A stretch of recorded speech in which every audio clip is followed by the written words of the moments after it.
My name is Pam Bucy, and I'm the Commissioner of Labor and Industry, and I come here with two little bits of awkwardness. First, I am a Grizz. But I will tell you that over the last few years, I married a Bobcat though, so that's always kept our home very interesting. He's managed to pluck off a couple of our kids. Interesting, the poets and the ballerinas are who he has picked off. The little engineer is somehow a Grizz, and I don't know how that has happened, but we'll see how that works out in the future. Second, I want to talk to you just a little bit about my academic career. I get constantly to come and talk to you all about what the industry people say is lacking in education. So that's how I get to be the reality check. One of the facets of my job has been to lead the Governor Bullock's Main Street Montana project. And that has allowed us to visit with over 3,000 Montanans. And he has developed a key industry network that consists of over 200 Montana CEOs. So it has been very educational for me to listen to their complaints. And I will tell you, they have a lot of complaints, not just about what you do, but I will tell you, ratchet that up by 10, and that's what they think about what state government does.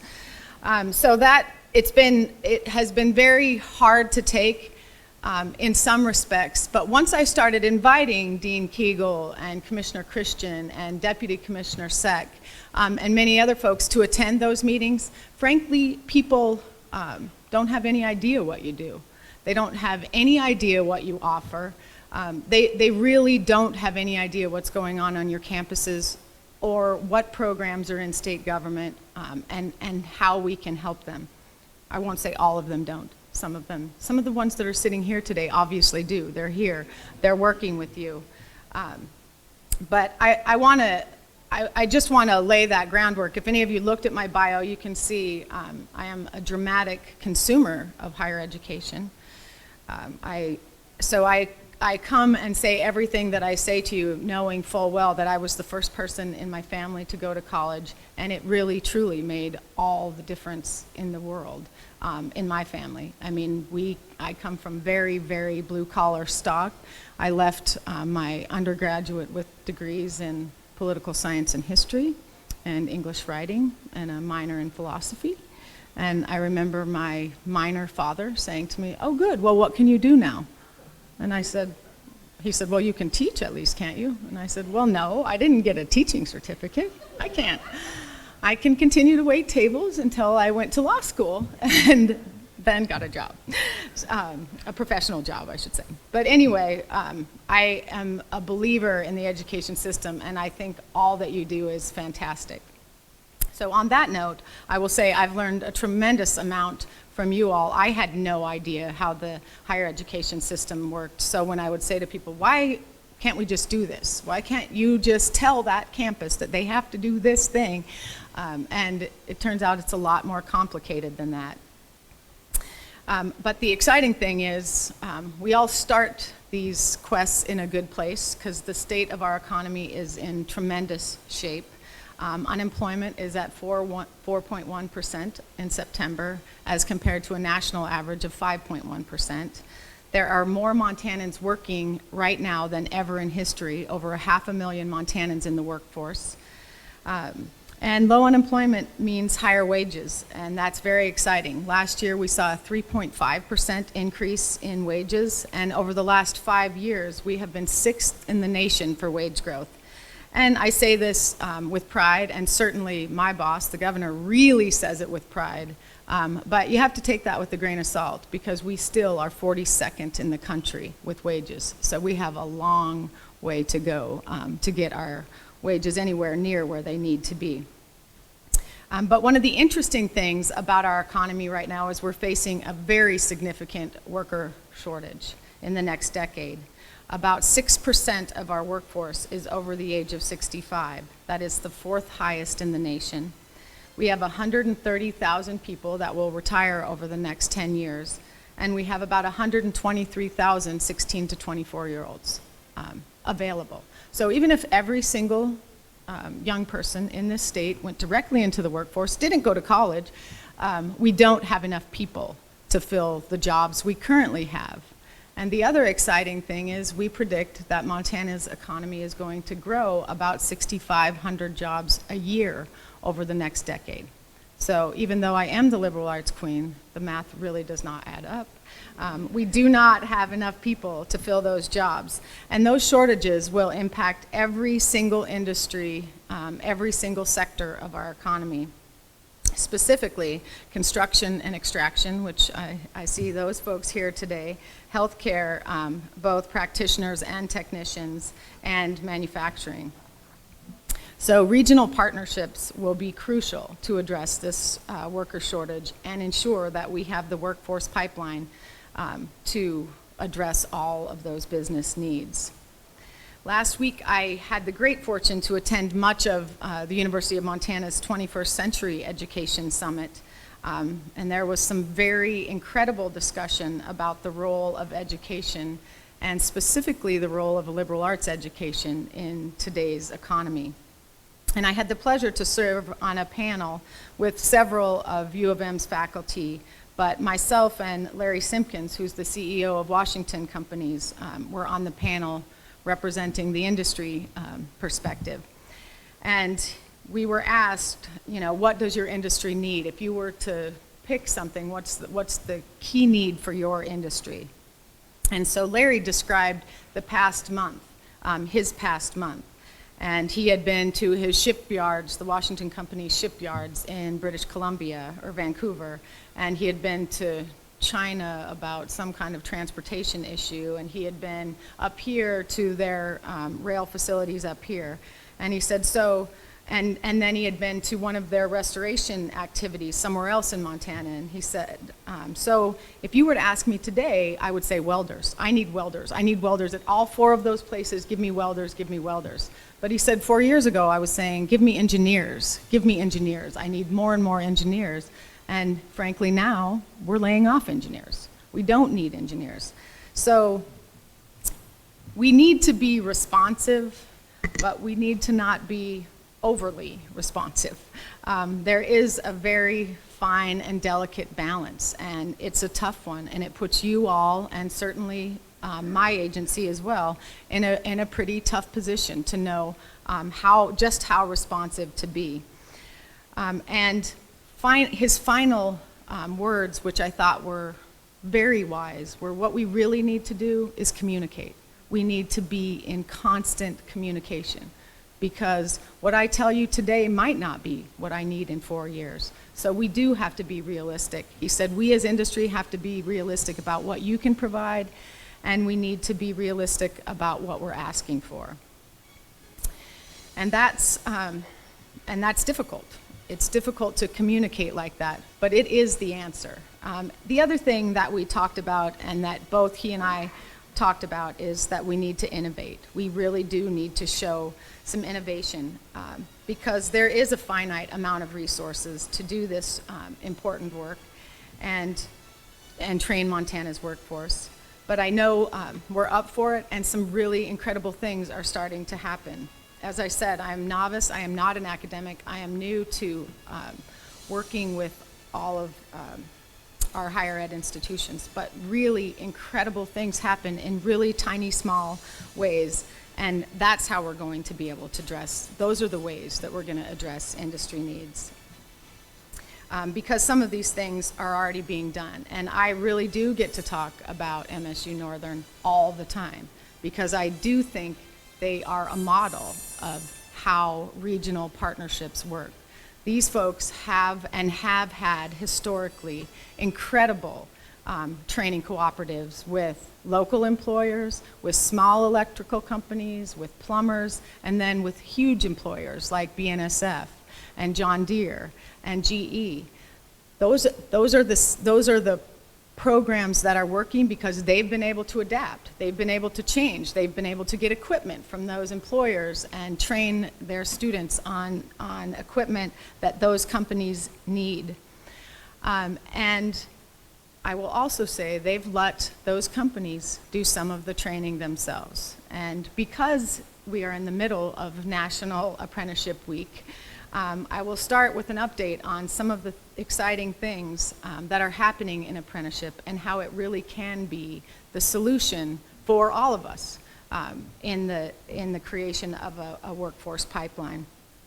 Because first, we don't have enough workers for all or even most of our workforce to take 2, 4, or 6 years out of the workforce to completely get their training. So we absolutely must make and provide options for shorter programs, industry-recognized credentials, and we need to make sure they're embedded into our 2- and 4-year curriculums. So that importantly, we need to let sometimes the majority of the work that needs to occur for a degree has to occur on the job, but still count for college credit. So we have heard from hundreds or maybe even thousands of employers that they're not getting the workers that they need. They don't have the hard skills that they need, or they don't have the soft skills that they need. So, for example, we've been really calling those employers up and saying, tell us exactly what you need. And that's why it's nice to have you all in the room when we're having these conversations, because sometimes you're already doing it and they don't even know.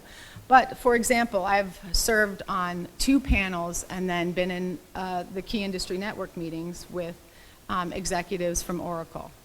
And Oracle has been very critical publicly, I think.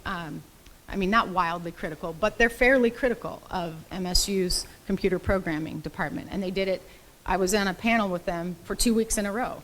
So finally I said, can I just set up a meeting with you, because I really want to understand what it is that you're not getting from the MSU computer programming department. And so he said, sure. And we went over and spent 3 hours with Oracle. And we talked a long time, and my pitch was, I was going there to talk to them about apprenticeship, because what I suspected was true. When I got there, what he said is, they produce great script writers, the best. And, I'm a lawyer, I'm not a programmer, but I said, well, isn't that what computer programming is? I hire 100 or 60 programmers a year for my agency. That's what I want them to do. I want them to come, I want them to write script, or I want them to fix script that I have. I want them to work within my existing systems, and they're big ones. My systems are huge. I said, so I don't understand, is that something that they should be doing? Because what do you want if you don't want a good script writer from a programming department? And he said, well, what I need is the guy, and he did say guy, I will tell you, that builds computers in the basement. Like, that's what I'm looking for. And I said, well, I'm not sure that that's a programmer. I'm not sure that, I said, why are you expecting that the MSU programming department is going to find you the guy that builds computers in his basement? That's something different, and I don't even know if you were to do an assessment that those are the same kind of people. So we talked about that for a little while, and we talked about assessments and like personality assessments. And this is this is a multinational corporation. I said, maybe you're not looking in the right place for the guy that's building computers in his basement. And so then we had folks from job service there that talked about all kinds of assessments that look for those kinds of people. And turns out, when you look at those assessments, it's probably not the same kind of person that they're looking for. But he said, but we still do need the JavaScript writers. We need them to understand all those hard technical skills that they teach at MSU. And I said, so what about taking what's the best from MSU, that they do well, that you tell everyone they do well, and then you train the hacker, you train the guy to build the computers in the basement. And he said, wow, we've just never thought of that. We've never thought of combining those two things. It's contrary with how we recruit, but it really does make a lot of sense, because you're right. I'm not sure that, a programming department's ever going to be able to get us that entrepreneur, that innovator. Those are the conversations. Those are the conversations that we need to have to make all up to fill our pipeline. I want to tell you another really exciting example of how these kinds of collaborations can work that's actually working now. And that's out of Bozeman, Spring Creek Memory Care. The owner is on the steering committee for one of the healthcare grant, TACT grant. They hire folks, and after they've been there for 3 weeks, been on the job for 3 weeks, they start an apprenticeship program. The coursework for that apprenticeship program comes from Miles Community College. And then they get their didactic coursework from Miles, and then meanwhile they're working and they're getting paid the whole time. And their specialty is in dementia care. So when they complete, they will have a specialized credential in dementia care. They get paid the entire time that they're doing it, and that credential is recognized by everybody in that industry. So first, we have the job service offices that are finding those candidates and making sure that they meet the criteria for many of our workforce training programs and dollars. This didactic coursework is paid for by WIOA, which is the Workforce Innovation Opportunity and Training Act. So it's paid for by WIOA money. The apprenticeship folks in the Department of Labor have developed the competencies and the standards so that these folks will meet the requirements to get their credential. And then Miles developed the curriculum and provides the classroom, or it's actually not classroom, it's online education. And the employer pays all the wages and provides the mentorship and on-the-job training.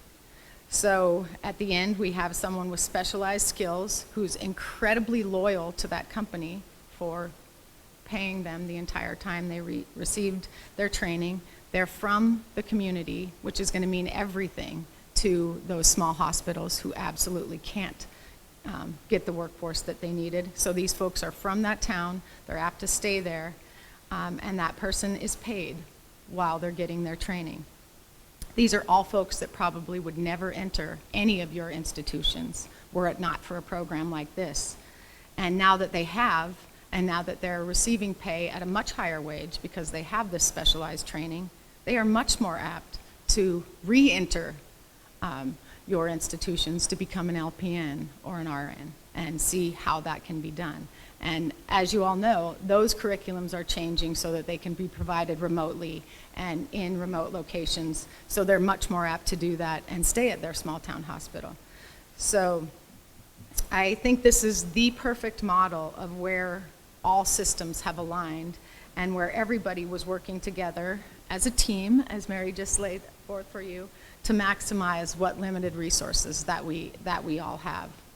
As you all know, the TACT grants, $40 million came into Montana, and through the Rev Up grant and the Healthcare Montana grants. And these grants were designed and absolutely provided to this state to promote that model, the model I just described for you. And frankly, it really is working. We are creating new competency-based apprenticeship models in the healthcare and energy and manufacturing sectors at a remarkable rate.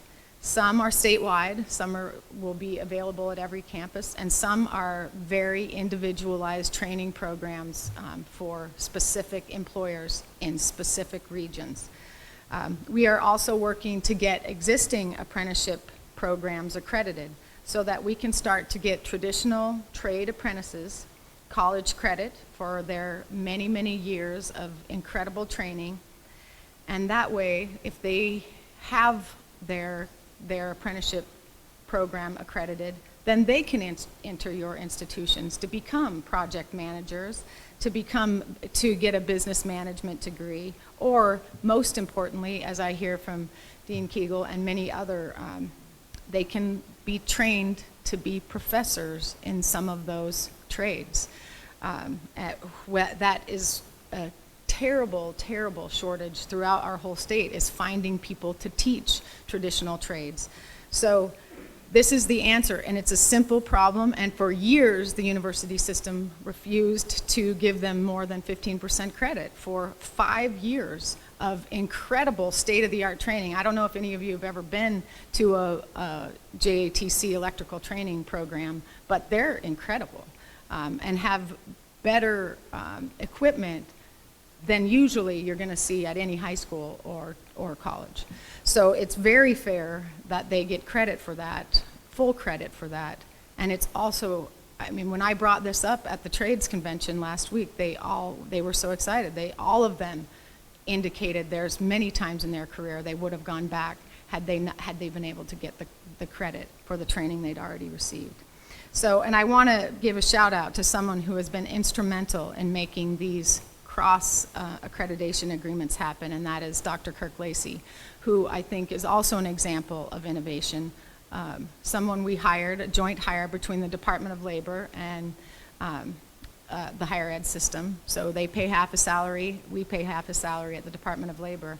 And in the 2.5 months that he's been on board, we have moved farther towards accrediting some of these apprenticeship programs, and he's probably single-handedly created 10 regional competency-based partnership between a community college and a individual group of employers in about 3 or 4 months. So it's incredible what can be done if you put your mind to it. The other thing that is happening that we need your help with is pre-apprenticeship programs in high schools. And yesterday, I don't see him here, but we had a very big apprenticeship press event in Helena just talking about apprenticeship and the model of apprenticeship, and Lauren Schofeld from here came down and spoke, did an incredible job of talking about both being an apprentice and now training apprentices and how important it is.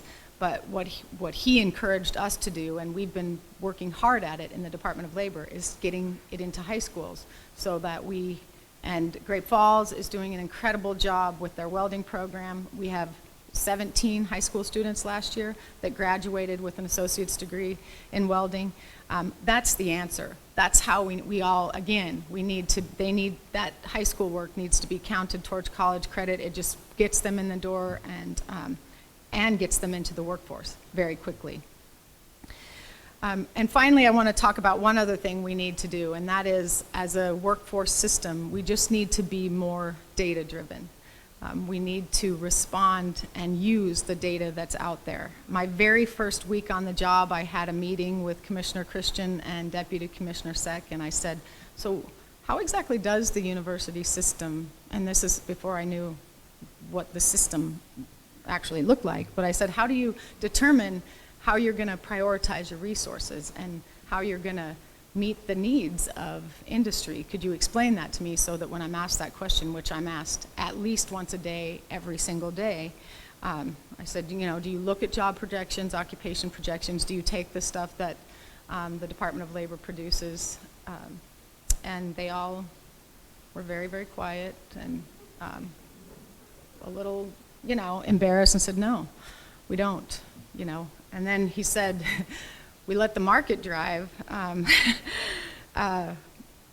our resources. And I can tell you that that's the complaint that everybody has. And I don't want you to think I don't understand how some of that has happened organically, but we really do have to start relying on data to decide at least some of what we're going to teach and focus some of our resources to some of those high demand occupations. And then I also asked, and how do we know how you're doing? How do we know if we're meeting that need? If, say, we know we needed to have 1,000 engineers, or how do we know that we got them? How do you collect that data? Because I see everyone sending out things that say, 90% of this, department is placed. And I said, so where do you, because I know you're not doing wage matches with us, and I don't know how you would get that data any other way. And you're getting that through alumni information and sending out to your graduates. And not that that's not good data, but we really do need a wage match. We do need to know how many people, where they're working, how much they're making, and where they're working.